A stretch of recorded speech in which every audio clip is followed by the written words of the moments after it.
Welcome to this week's episode of Operation Support Local. I'm your host, Derek Fage. I want to thank you, of course, for tuning in each and every week. And don't forget, our premiere show airs every Friday at 6:30 p.m. I'm here on the Ottawa River today, and it's ironic because during the pandemic, we saw a lot of people wanting to get back into nature. We saw sales of canoes and kayaks and stand-up paddle boards going up. Of course, people walking their dogs and just enjoying their outdoor space a lot more. Well, one thing that kids can benefit so much from is being in nature, and Christie Lake Kids offers that opportunity. As you can imagine, their summer camps had to come to basically a halt. They also have an inner city program that they had to pivot and go online and do it virtually. Well, they've had great feedback about it, and they have a brand new campaign that gives back to local businesses and of course helps them at the same time. Have a look.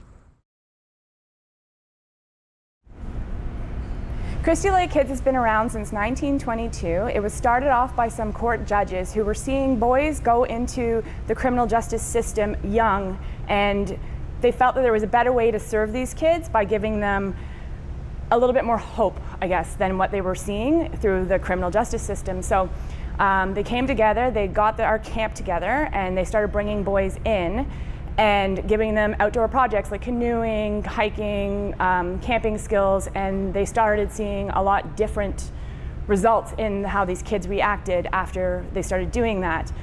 Throughout our 98 years, we've moved our programming to both from being sort of justice risk youth to underprivileged youth, and we've opened our camp up to girls as well. Now we do inner city programs, and we run out of about 5 neighborhoods after critical hours, after school programming in community housing neighborhoods. We offer sports, arts, STEM, a wide variety of opportunities for children. So if you aren't sure what you want to be into, you can try everything. All of our programs are cost-free, they're barrier-free. Most of the kids can just walk to the communities that the programs are held in. And we do that 4 nights a week, about 50 hours of programming, and that serves about 400 kids. So our oldest program is our summer camp programming. It's the one that started in 1922. Typically we do, on a normal year, it's 3 2-week-long sessions, residential sessions, for our at-risk youth, and that serves almost 400 kids as well. And that gives them everything from soccer to canoeing to swimming to they do nature lore, they do camp crafts. There are a whole bunch of different programs that they would never get to experience if it weren't for our camp. And kids have changed their lives. Like, you see how they come in the beginning, and you see them at the end of our program after a few years, and the confidence they have, the skills they have, it's remarkable. The impact that the pandemic beginning in March had on Christie Lake Kids was, it was a tough couple of weeks. We got told, we're housed in one of our corporate sponsors' buildings, and we got told that we weren't going to be allowed in the building for 3 weeks, and everyone's just sort of thinking, 3 weeks? Oh no, and immediately programs were suspended. So what we ended up doing, and it didn't take us long, the program staff jumped together, we all kind of bound together and discussed, and we knew that we had to go virtual as fast as possible. Every program supervisor started making videos a week. Our Leaders in Training program, which is for our 13 to 17-year-olds, the Leaders in Training supervisor, she was incredible. She created like 4 or 5 programs a day and had like an Instagram account for just the kids.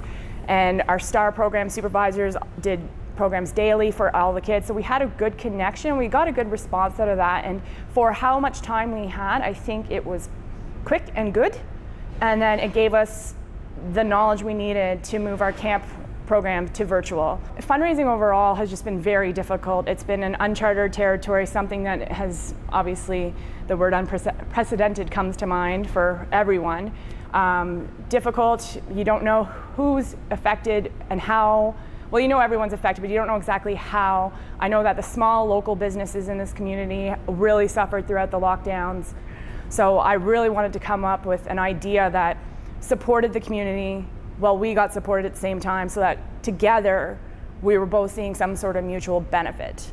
And that is how I came up with the campaign. It's called, and I'm a sucker for really long names of things, it's called Help Us, Help Them, Help Us. So the concept is that Christie Lake Kids is not comfortable approaching our local business partners to ask them for free things for a silent auction, but we don't want to lose out on that opportunity to fundraise. So we really need people to help us, help them, help us. And by that, I need people to go to our website, check out the event page. It's very clear. You can just go to our main homepage and there's a button just to click on. Check out the database. There's over 100 local businesses there. From there, you click donate to pledge to purchase a gift card from one of these companies, and all the instructions on how to purchase a gift card or product from that company is in that link. I get a notification that you're going to do it, then I can follow up with you a couple days later, and that would mean so much to us right now, because then I know my local business community is being supported, and I know that we're being supported, and they're going to be happy about that.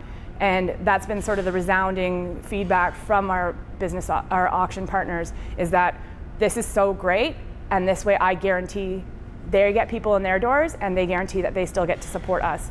And this year, I think that's the only way we're going to be able to do this. So if you could, please help us, help them, help us.